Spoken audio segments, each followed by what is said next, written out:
Mas o grande tópico aqui é a filosofia como exercício de morte. E é nisso que eu quero focar nessa aula, tá? Eu não podia deixar de fazer essa introdução erudita, porque eu sei que isso facilita a leitura do diálogo, senão às vezes vocês vão ler o Phaedon e vai parecer um negócio meio do outro mundo. Então é importante, né? E aí, mais especificamente, de alguns pontos específicos do diálogo, a gente tem aula que vem para falar. Mas eu queria hoje me concentrar nessa grande imagem de que a filosofia é um exercício de morte, tá? No caso do Phaedon, como é que o Sócrates apresenta isso?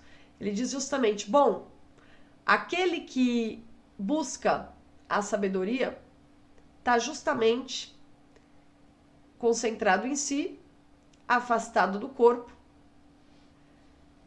Corpo é aquilo que é o transitório, etc., né? O transitório, que é sempre diferente de si próprio, o solúvel, o material, o pesado, etc. E o pensamento não, é exatamente o contrário de tudo isso, né? E é aquilo que diz respeito ao eterno. A partir do momento em que a gente define morte como a separação da alma e do corpo, portanto, como libertação, é nesse sentido que a filosofia é o aprendizado da morte, porque ela é o exercício da libertação. Libertação do quê? Quais são essas correntes? Que é o que a gente vai reencontrar esse tema no mito da caverna lá na República. Essas correntes são os próprios desejos, tá? É justamente nesse diálogo Phaedon que a gente tem aquela ideia negativa do desejo. O desejo, mas eu tô falando desejo no sentido amplo, tá? Desejo de vingança, alimentado pela paixão da ira. O desejo sexual, alimentado pelo pecado, expresso pelo pecado da luxúria. O desejo de se encher de comida, que é expresso no pecado da gula, tá? Por desejo, eu me refiro àquele impulso do corpo para algo que termina no próprio corpo e que não tem a ver com o equilíbrio da saúde.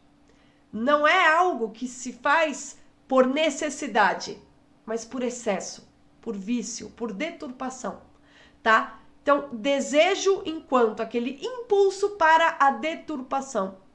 Vamos definir assim. Não que essa seja a única definição de desejo possível, claro que não. Mas compreendendo o desejo como impulso para o cultivo de prazeres materiais que não tem a ver com a manutenção das necessidades do corpo, e sim com simplesmente exercício dos pecados capitais, né? Esse desejo é a própria corrente da alma, tá? Essa imagem que aqui no Phaedon aparece como nesse imaginário ligado ao orfismo, lá no Fedro, por outro lado, vai aparecer com um mito, mas é a mesma ideia que está ali. A ideia de que o ser humano, ele guia o cavalo bom e o cavalo ruim, um nos leva próximo aos deuses e o outro nos arrasta para o erro e para o engano e a gente não consegue enxergar nada, que é o cavalo indômito, né? O cavalo pouco dócil. Você tem o cavalo dócil e o indócil. O dócil, a racionalidade, nos conduz à sabedoria, às ideias elevadas, etc. O indócil nos arrasta para o vício, para o erro e para o excesso. E para a dor, né? E a gente fica nesse círculo de dor.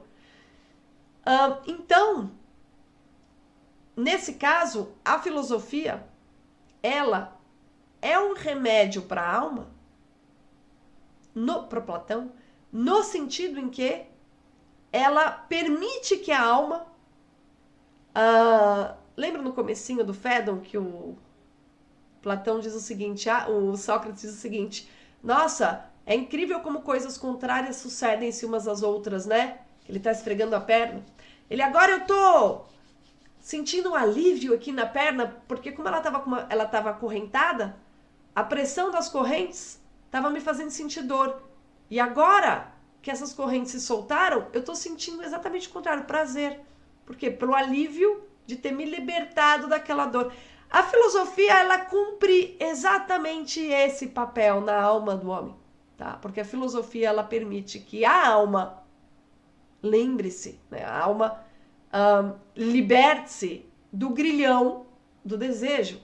Então, a filosofia, ela funciona como um meio, né? O raciocinar, o filosofar, é um meio de nos depurarmos da quantidade de ilusões que estão associadas à esfera do desejo.